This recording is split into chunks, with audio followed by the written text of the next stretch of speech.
DS, ex-perawat Rumah Sakit Pertamina Kelayan ini ditetapkan sebagai tersangka oleh petugas Unit Perlindungan Perempuan dan Anak Satreskrim Polres Cirebon Kota Sabtu siang. Pria 41 tahun tersebut harus berurusan dengan hukum setelah keluarga pasien disabilitas melaporkan perbuatan bejatnya pada 5 Mei kemarin.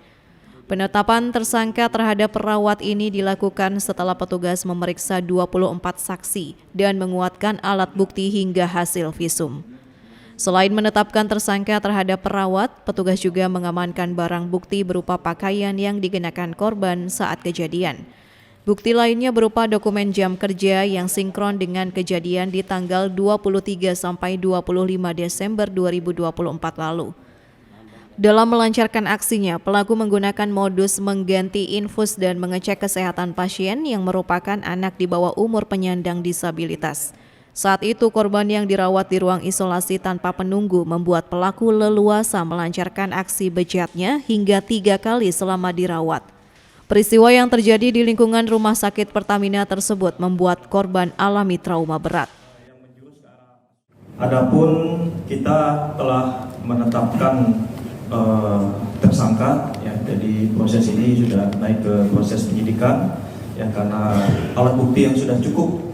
Ya, kemudian sudah kita naikkan status kepada terlapor ini yang menjadi tersangka. Ya. Jadi adapun korban anak di bawah umur ini adalah S, usia 16 tahun. Kemudian tersangka ini adalah DS, laki-laki usia 41 tahun.